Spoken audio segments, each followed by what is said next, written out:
Student very good morning. देखते हैं exercise 8.2 का क्वेश्चन नंबर 2, जिसमें हमें क्वेश्चन दिए गए हैं और आंसर जस्टिफाई करने को कहा है। फर्स्ट है 2 10 30 अपॉन 1 + 10 स्क्वायर 30। तो इसको हम सॉल्व करते हैं। 2 × 10 30 की वैल्यू होगी 1/√3 अपॉन 1 + 10 स्क्वायर 30 मीन्स 1/√3 का स्क्वायर। इसे हम सॉल्व करेंगे तो ये आया 2/√3 अपॉन 1 + 1/√3 का स्क्वायर करेंगे तो 1/3 हुआ, इक्वल टू 2/√3 अपॉन, यहाँ एलसीएम लेंगे तो 3 आएगा, ये हुआ 3 + 1/3। आगे सॉल्व करेंगे तो ये आएगा 2/√3 अपॉन 4/3। 3 पहुँचेंगे 2 के साथ में तो ये हो जाएगा 2 × 3 अपॉन 4 2 × 3 अपॉन 4 × √3।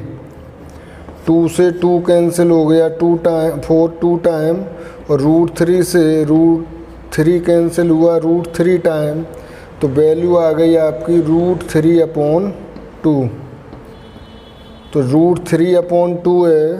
तो क्वेश्चन में आपके √3/2 वैल्यू होती है sin 60 की, तो ऑप्शन होगा ए राइट। तो यहाँ हम लिख सकते हैं hence sin 60 since sin 60 √3/2, hence option a is correct. Option a जो है sin 60 इज करेक्ट। ये आपका हुआ क्वेश्चन नंबर 2 का फर्स्ट पार्ट। देखते हैं सेकंड पार्ट। 2 10 45 upon 1 + 10 square 45। 10 45 की वैल्यू 1 होती है, तो ये हुआ 2 × 1 अपॉन 1 + 10 45 की वैल्यू 1, 1 का स्क्वायर 1 होगा। तो ये आ गया आपका 2/2 इक्वल टू 1, और 1 होती है वैल्यू 10 45 की, और आंसर भी आपका 10 45 में नहीं है। तो आपको लेना है साइन में, तो ये आ जाएगा sin 90। sin 90 की वैल्यू 1 होती है, आपको जो ऑप्शन दिए हैं उसमें sin 90 है, तो आप लिख सकते हो हैंस ऑप्शन sin 90 वाला ऑप्शन है ये, जिसमें है sin 90 इज करेक्ट। ये करेक्ट ऑप्शन होगा आपके क्वेश्चन के लिए।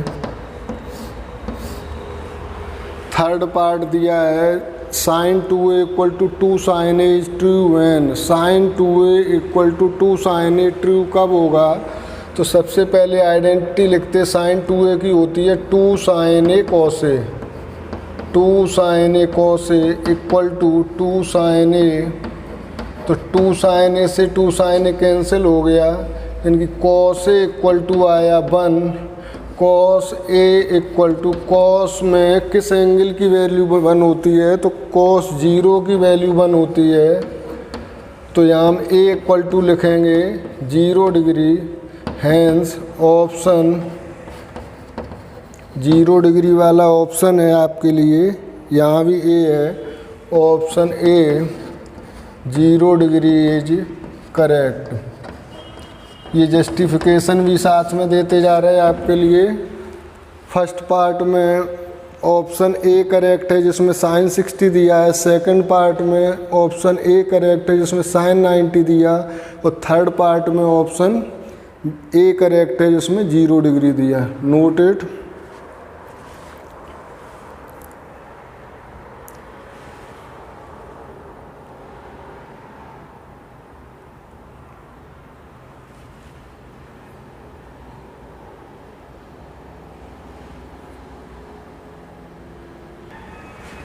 देखते हैं फोर्थ पार्ट दिया है 2 tan 30 upon 1 minus ten square 30। तो वैल्यू पुट करते हैं यहाँ 2 इंटू tan 30 की वैल्यू 1/√3 अपॉन 1 माइनस tan 30 की वैल्यू 1/√3 और इसका होगा स्क्वायर इक्वल टू ये हुआ 2/√3 1 माइनस 1/√3 का स्क्वायर करेंगे तो 1/3 इक्वल टू 2/√3 एलसीएम आएगा 3 तो ये हुआ 3 माइनस 1 यानी कि 2/√3 अपॉन 2/3 तो ये पहुँचेंगे 2 के साथ में 3 होगा और √3 और 2 एक साथ होंगे तो 2 से 2 कैंसिल हुआ, √3 से ये √3 टाइम तो इक्वल टू आया √3।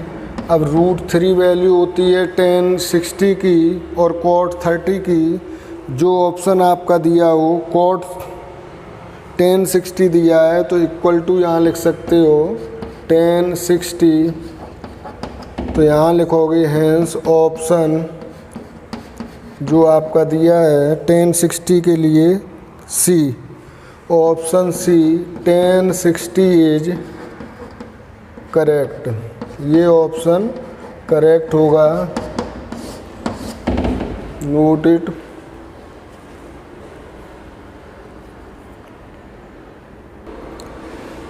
देखते हैं क्वेश्चन नंबर 3 दिया है if tan a plus B equal to √3 and tan a minus B equal to 1/√3 और a प्लस बी ग्रेटर है 0 से और लेस और इक्वल टू है 90 से, तो आपको फाइंड करनी है वैल्यू a और b की। तो हम सबसे पहले देखते हैं since tan a plus B equal to √3 तो √3 tan के किस एंगल की वैल्यू होती है तो tan 60 की होती है। तो a plus B equal to tan 60 या हम यहाँ लिख सकते हैं a plus B equal to 60 equation number 1 देते हैं। इसी तरह से हमारा है tan a minus B equal to 1/√3 और 1/√3 tan के किस एंगल की वैल्यू होती है जब आप देखोगे तो मिलेगा tan 30 की। तो tan 30 इक्वल टू 1/√3 होता है। tan से tan कैंसिल समझ लो और ये आ गया a minus B equal to 30 degree. ये आपका हुआ इक्वेशन नंबर 2। अब a और b की वैल्यू आप फाइंड कर सकते हो, पॉलिनोमियल हैं ये दोनों, इनको सॉल्व करके ऑन एडिंग इक्वेशन 1 एंड 2 तो इन्हें ऐड करेंगे तो ये आएगा a plus b plus a minus B equal to 60 plus 30। तो b से b कैंसिल हुआ, 2a इक्वल टू आया 90 डिग्री या a इक्वल टू आएगा 45 डिग्री। a की वैल्यू आप पुट करोगे इक्वेशन 1 या 2 में, putting a equal to 45 in equation 1 तो 45 plus b equal to 60 degree तो b इक्वल टू आ जाएगा 60 माइनस 45 यानी कि 15 डिग्री। तो b की वैल्यू आ गई 15 डिग्री और a की वैल्यू मिली आपको 45 डिग्री। और ये भी कहा है कि a प्लस बी लेस और इक्वल टू 90 है और ग्रेटर है 0 से। तो अगर आप a और b को ऐड करोगे तो वैल्यू आती है आपकी 60 जो 90 से लेस होगी और ग्रेटर होगी 0 डिग्री से। Note it.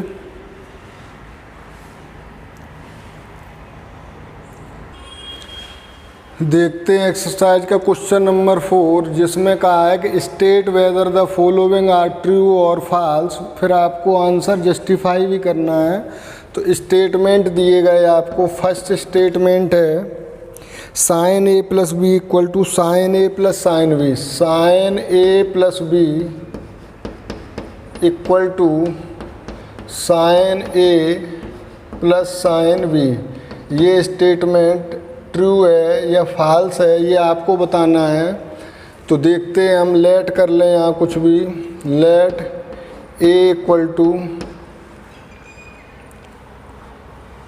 30 डिग्री और b इक्वल टू कर लें, अगर हम कुछ ऐसे करें 60 डिग्री,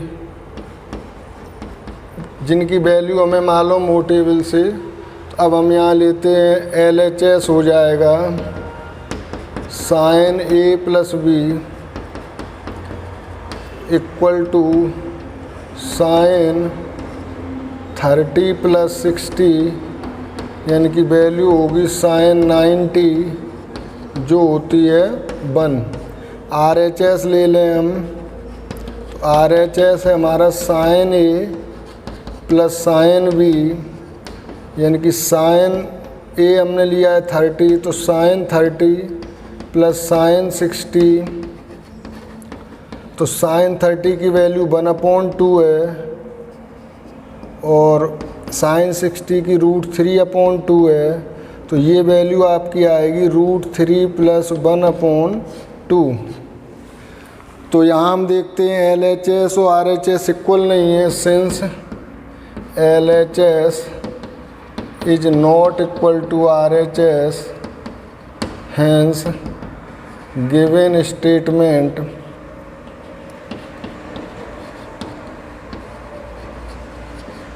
इज फॉल्स। ये स्टेटमेंट आपका फॉल्स होगा। नेक्स्ट देखते हैं सेकंड स्टेटमेंट क्या दिया है। The value of sine theta increases as theta increases. The value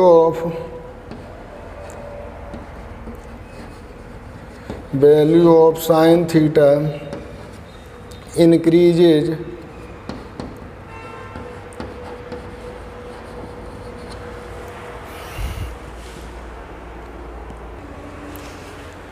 तो साइन थीटा की वैल्यू बताई इंक्रीज करती है जैसे जैसे थीटा इंक्रीज करेगा, ये स्टेटमेंट है। तो व्हेन थीटा इक्वल टू 0 तो साइन 0 इक्वल टू हो जाएगा 0। व्हेन थीटा इक्वल टू, हम इंक्रीज करते जा रहे हैं 30 डिग्री, तो साइन 30 इक्वल टू हो जाएगी 1/2, ये भी इंक्रीज हुआ। When theta equal to 45 degree, तो साइन 45 की डिग्री वैल्यू होगी 1/√2।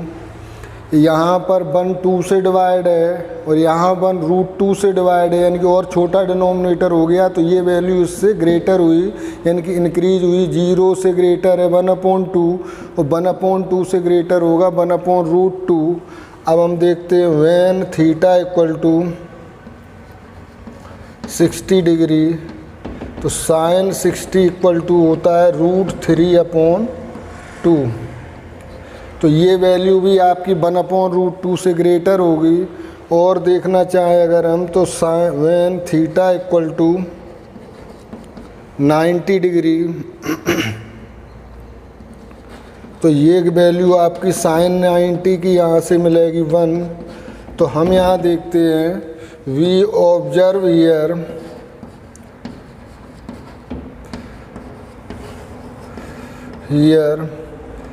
that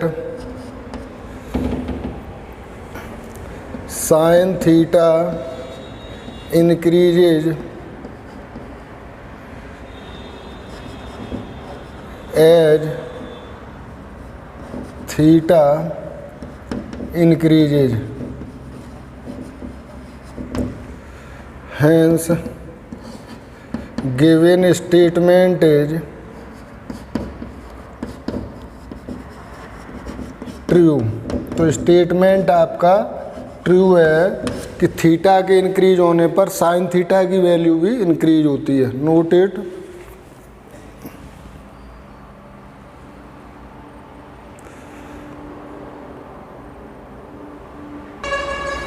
थर्ड पार्ट दिया है कि the value of cos theta increase as theta increases, यानी कि जैसे जैसे थीटा इंक्रीज होगा तो कोस थीटा की वैल्यू भी इंक्रीज होगी।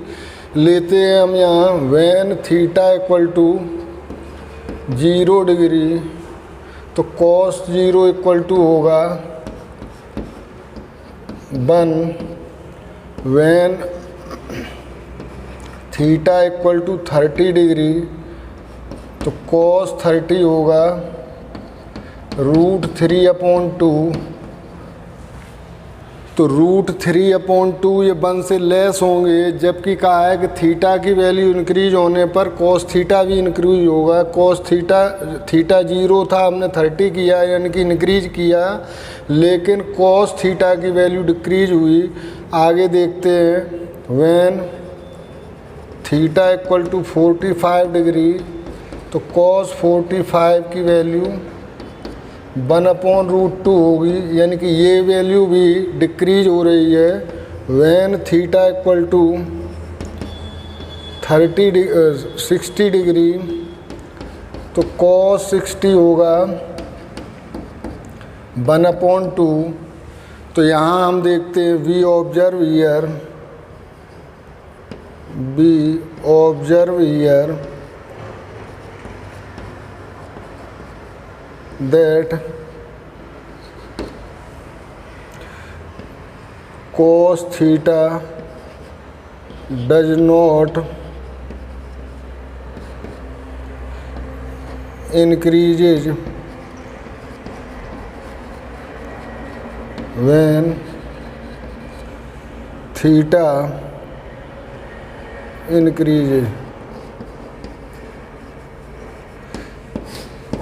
hence given statement is false।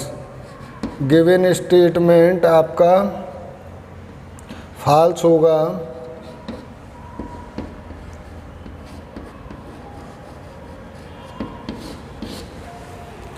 Next part देखते हैं, फोर्थ पार्ट है sine theta equal to cos theta for all value of theta. Sine theta equal to cos theta for all value of theta, all value of theta. तो हमें यहाँ theta की कोई ऐसी value लेके दिखानी है जिसमें साइन और कोस इक्वल ना हो।